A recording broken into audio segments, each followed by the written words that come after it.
In this video, I'll show you how to create a story collection on Facebook of all of your previous stories or even some of your stories. You can put these into a collection and show them.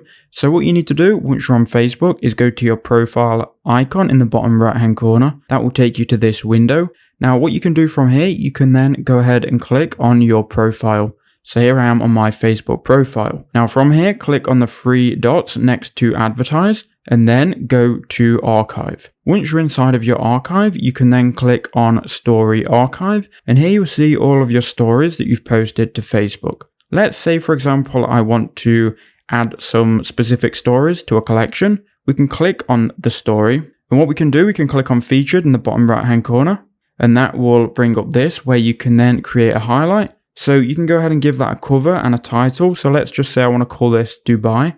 We can then add all of our highlights to this collection. So if we want to click add more, it's going to bring up all of our story highlights, and we can then obviously choose the ones we want. So maybe I want this one, and let's just say this one. Then we can click next. We've got all of these pictures and our highlights. We can then click done. It will then show your highlights on your profile under the about section. Here you can see we've got the Dubai highlights. I've also got a collection there which I added before, but that's how you do it. I hope that helped.